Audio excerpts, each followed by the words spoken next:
के तत्वावधान में नारी विमर्श चैतन्य प्रयास सुरक्षित समाज शीर्षक आधारित पैनल डिस्कशन का आयोजित किया गया।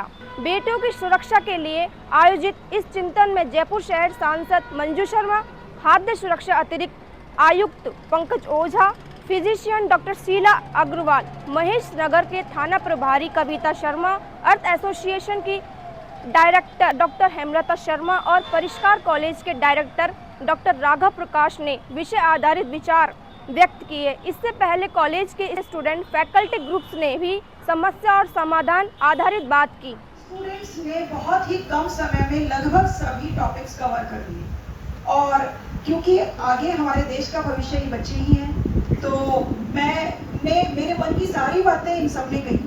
मैं इसको समराइज यही करना चाहूँगी कि अपराधियों को राजनीतिक संरक्षण देना बंद किया जाए। जो भी अपराध होते हैं उन अपराधियों को त्वरित सजा दी जाए, कड़े कठोर कानून बनाए जाए, जिससे कि महिला अपराध बंद हो और हम अपना पूरा ध्यान केवल अपने देश के डेवलपमेंट और अपने भविष्य को सुंदर बनाने में लगाएं। बस अभी भी हम चिंता नहीं करेंगे तो सोचो कहाँ जाएंगे। एक बहन, बेटी, नारी जो हम करते थे विचार वो कहीं भी नहीं।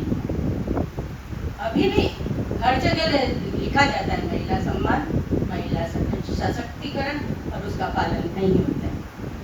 मैं ऐसा सोचती हूँ डॉक्टर होने के नाते कि जब से जैसे कि बच्चों ने बताया कि बचपन से ही उसकी मानसिकता प्रिपेयर की जाती है, उसको दोयम दर्जे का माना जाता है। उसे न्यूट्रिशन देने में माता पिता सोचते हैं दो बार कि महंगा फ्रूट या ड्राई फ्रूट्स या मिल्क प्रोडक्ट उसे नहीं दिया जाता है। इतनी असमानता है कि लड़कों को अच्छे स्कूल में और लड़की को सरकारी स्कूल में बिना फीस दिए वो एडमिट करना चाहते हैं। तो क्या जो भ्रूण हत्या हुई उसमें भी महिलाओं की दुश्मन है। हमारे यहाँ मेरे को यही समझ नहीं आता है कि ये मोमबत्ती लेकर के चलने की परंपरा कहाँ से आई। हमारे तो हनुमान जी ने लंका को पूरी जला के राख कर दिया था, बाकी बचा कुचा राम जी ने कर दिया। तो हमारी तो परंपरा में महिला के हाथ लगाने वाले को काट देता है। दूसरी बात, महाभारत क्यों हुई? वहाँ भी स्त्री का अपमान किया गया था। जब भी स्त्री का अपमान होगा, रामायण और महाभारत लिखी जाएंगी और महाभारत के युद्ध होंगे। वहाँ पे खड़ा हुआ कृष्ण सबसे बदला जो कहते हैं ना कि महिलाओं को तुम ये बनो, तो पहले तुम तो राम बन जाओ। राम हम बनेंगे नहीं और सीता ढूंढते फिरते हैं। कड़वी बात है पुरुषों के लिए, मेरे भाइयों के लिए। इस बात पे तालियां जरूर। बात मैं करूंगी हमारी संयुक्त परिवार की। जब हमारे संयुक्त परिवार थे, आज हमारे नहीं है, तो बहन भाई साथ में रहते थे, चाचा ताऊ, हमारे बुआ, दादी, नानी सब रहते थे। अभी तो हम एक दो बच्चों पे आ गए हैं, तो वो संबंधी सबब मुझे लगता है कि आगे अगर यही चलता रहा तो आगे आने वाले समय में ये संबंध हम भूल जाएंगे, बुआ कौन है, मौसी कौन। लेकिन मेरी सब यही है कि पहले जब हम साथ में रहते थे तो बुआ की भी नजर रहती थी, बच्चा क्या कर रहा है, बेटी कितने बजे आ रही है, लड़का कितने बजे स्कूल से आ रहा है, कॉलेज से आ रहा है। हमारे बराबर के बहन भाई होते थे तो हम उनसे चर्चा भी कर लेते थे, हमारे साथ कॉलेज में क्या हुआ, स्कूल में क्या हुआ, तो उसका समाधान भी मिलता था। आज हम उस इकाई में ही नहीं है। हम हमारे माँ बापों को तो छोड़ जाते हैं ले जा करके वृद्धाश्रम में। जो वो कहानियां सुनाते थे, सार गर्भित कहानियां सुनाते थे, वो शिक्षा वाली कहानियां सुनाते, वो हमें सुनने मिलती नहीं है। जब हम मोबाइल देखेंगे तो मोबाइल की भी मैं यही बात करूंगी कि मोबाइल में भी आपके लिए सब चीजें देखने को, आप अच्छा देखो, आप खराब क्यों देखते हो? उसके लिए कौन सा कानून बनेगा? आप सोचो कि उसके लिए सरकार कोई कानून बनाए कि पॉर्न पिक्चर नहीं बनेगी, पर बनेगी। वो तो आपको क्या देखना है, वो तो आप देखोगे, वो तो आप देखोगे। सरकार अपना काम करेगी, कानून अपना काम करेंगे, लेकिन हमें सिर्फ अपनी तो गारंटी ले लो कि मैं मेरे सामने ये नहीं करने दूंगा, ये नहीं होने दूंगा। कहीं कोई अगर ऐसा अपराध होता है तो मैं उसके लिए खड़े होकर लड़ाई लड़ूंगा। इतना तो हम कर सकते हैं। तो ये हमें करना पड़ेगा। पुलिस अपना काम करती है, करेगी। हमारी भी तो जिम्मेदारी है, हम खाली दोषारोपण करने के लिए थोड़ी हैं। समाज पे हमने पुलिस पे दोषारोपण कर दिया, प्रशासन पे कर दिया, राजनीति पे कर दिया, डॉक्टर्स पे कर दिया, भैया हमारी भी तो जिम्मेदारी है, हम भी तो देखें। आपने जब बात कर डिस्कशन पे, 2 मिनट मैं बोलूंगी खाली, कि परिवार में ही होते हैं अपराध, उसके लिए क्या करोगे भाई? उसको कौन रोकेगा? उसका क्या जवाब है? वहां कौन सा कानून लगाएंगे? तो वहां भी अपने को संस्कार देने पड़ेंगे, मानसिकता देनी पड़ेगी, बैठ करके काउंसलिंग बच्चों के साथ करनी पड़ेगी। ये सही बात है कि पहले हम सेक्स की बात पेरेंट्स के साथ नहीं करते थे, लेकिन आज खुले हैं, थोड़ी थोड़ी खुले हैं, और ये खुलना पड़ेगा। आपने जैसे बच्चों ने कहा कि स्कूल कॉलेज में भी इसको हमें पढ़ाना चाहिए, अभी शुरुआत हो गई है। हम कहाँ हैं? हम कहाँ हैं? हम कहाँ जा रहे हैं? हम सनातनी, हम भारतीय, हम मर्यादाओं में जीने वाले, हम रेपिस्ट कैसे हो गए? हम कैसे पशु से भी नीचे गिर गए? पशु कभी रेप नहीं करता, कभी पशु रेप नहीं करता। हर पुरुष विचार करे, हर पुरुष इस विचार का करे, क्या मैं पशु से नीचे गिर गया हूं? क्या मुझे मानव योनि में रहने का अधिकार नहीं है? पशु परमिशन लेता है, जिसके साथ उसे होना होता है उसकी। एनिमल बिहेवियर यदि आप देखेंगे, यदि नोटिस किया होगा आपने कभी, तो आप चेक कर ले इस बात को। अब बात हम करते हैं प्रिवेंशन की। प्रिवेंशन ठीक है, कानून के हिसाब से या जो कुछ किया जा सकता है वो तो हम करेंगे, पर ये घटना का अभ्युदय हमारे समाज में हुआ क्या और हुआ क्यों, उस पे विचार बहुत ज़रूरी है। हम कहते हैं सेक्स एजुकेशन, हम कहते हैं कानून, हम कहते हैं ये, हम कहते हैं वो, सब कुछ।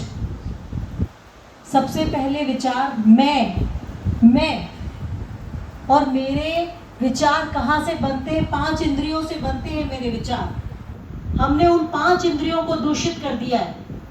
हमें विचार ही नहीं है, हम क्या देख रहे हैं, क्या खा रहे हैं, क्या सुन रहे हैं, किसे छू रहे हैं।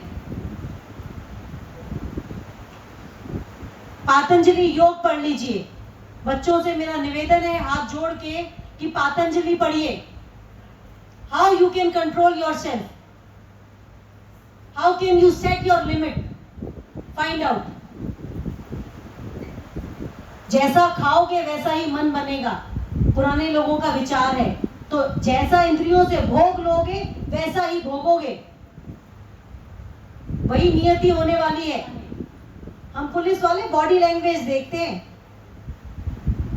उसके आंखों के एक्सप्रेशन देखते हैं, क्या कर रहा है अपराधी, ये अपराधी है या नहीं है। वो जब सामने खड़ा होता है ना, तो उसकी स्क्रीनिंग चलती रहती है हमारे सामने कि ये इस शब्द पे चूका क्यों। पॉलीग्राफी हमारे दिमाग में चलती रहती है उसकी। तो जो आप करते हैं वो आपकी बॉडी रिएक्ट कर रही होती है और करेगी। शराब पीने के लिए मना इसलिए किया जाता है, मर्यादाहीन हो जाएंगे, आपका दिमाग पे नियंत्रण खत्म हो जाएगा।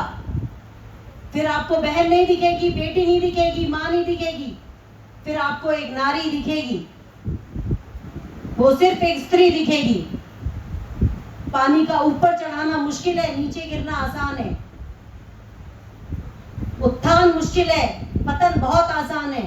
पतन के लिए कुछ नहीं करना पड़ता, उत्थान के लिए ऊंचा उठना पड़ता है, मेहनत करनी पड़ती है। सामाजिक रूप में सकारात्मकता जितनी आवश्यकता है वह युवाओं ने बताई, किंतु समाज जो कि शुरू होता है मनोवृत्ति से, समाज जो कि शुरू होता है हमारे मन से, हमारी अंतरात्मा से, जिसमें हमारा सनातन कहता है कि मनोभूमिका सर्वोत्तम, मनोभूमिका सर्वसुखम। अर्थात मन की भूमिका सर्वप्रथम है और मन की भूमिका, मन की प्रेरणा। मैम 2012 में जो निर्भया केस मामला हुआ उसकी सजा 2020 में मिली है, वो भी 4 कैदियों को फांसी के रूप में। उसमें से भी एक व्यक्ति टाल दिया गया, बतौर नाबालिग होने के नाते उसे केवल 3 साल की सजा दी गई और आज वो खुलेआम घूम रहा है। मैम अगर एक व्यक्ति को इतना घिनौना अपराध करने के बाद भी 8 साल तक सजाएं मिल रही हैं, तो कहीं ना कहीं मैं ये प्रशासन से निवेदन करना चाहूंगी, ऐसे मुद्दों में मामला साफ होने के बाद, अपराधी साबित होने के बाद उन्हें जल्द से जल्द सजा दिलाई जाए था। तो जब एक 17 साल का व्यक्ति इतनी बड़ी हैवानियत करने की मानसिकता रख सकता है, तो हम उसे किस आधार पर आम किशोर की अवस्था में रख रहे हैं। मैम, मेरी एक बहुत बड़ी अपील है, मैं खुद चाहती हूँ कि सरकार स्कूल और कॉलेजेस में 2 क्लासेस ऐसी प्रोवाइड कराए अनिवार्य और आवश्यक रूप से, जिसमें मानसिक सुरक्षा और शारीरिक सुरक्षा की शिक्षा दी जाए लड़कियों को। ये गांव के ढाणियों के स्तर से कॉलेज तक, शहरों तक ये होगी। अगर ये चीज़ होगी मैम, तो कई महिलाएं अपने खिलाफ आवाज उठाने के लिए सक्षम होगी, शारीरिक रूप से मजबूत होगी, और जब महिलाएं मजबूत होगी, लड़कियां मजबूत होगी, तो शायद ऐसे मामलों में कमी आ सकती है।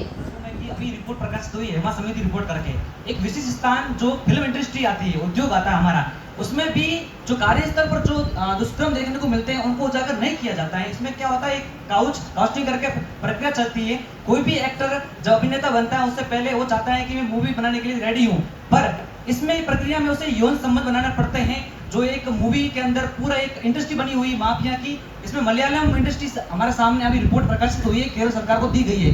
मैं बता दूं, सरकार ने लगभग 5 साल लगा दी उस रिपोर्ट को प्रकाशित करने में। 2019 में दी गई थी, आज 24 में रिपोर्ट सामने आई है। तब सरकार से मैं पूछना चाहता हूं, वो 5 साल आपने उस रिपोर्ट को मात्र 290 पेजों को पढ़ने में कितना समय लगा दिया? क्या वजह रही? प्लेटफॉर्म है, इंस्टाग्राम हो गया, यूट्यूब हो गया, गूगल हो गया, ट्विटर हो गया, वहाँ तो जांच नहीं होती है ना, वो किसी गवर्नमेंट एक्ट के अंदर शामिल नहीं है। वहाँ क्या होता है, अवांछनीय तत्व छोड़ दिए जाते हैं, हिंसा दिखाई जाती है, पोर्नोग्राफी दिखाई जाती है, ऐसे कंटेंट शामिल होते हैं जो अश्लीलता को बढ़ावा देते हैं, वो भी युवाओं पर नेगेटिव इफेक्ट छोड़ जाते हैं। मुझे ये लगता है कि सरकार भी अभी विधेयक आयोग 2024 में रखा गया, वो अभी ड्राफ्ट के रूप में हो। जो टीवी में देख सकते हैं, रामायण की कथाओं को देखो, महाभारत को देखो, हमारी सनातन संस्कृति को देखो, जहाँ से माता पिता का आदर सुना जाता है। और ओटीटी में क्या देते हैं, गाली गलौज किस प्रकार से की जा सकती है, पत्नी के साथ व्यवहार किस प्रकार से किया जा सकता है, उन चीजों को इस रूप में दिखाया जाता है कि मुझे तो घिन आती है, आप सबको घिन आती होगी इस चीज को लेकर कि हमारा समाज किस ओर जा रहा है। इस पर रोक लग सकती है, ओटीटी को बिल्कुल कानूनी दायरे में शामिल किया जाए। धन्यवाद, बहुत बहुत धन्यवाद आप सभी का।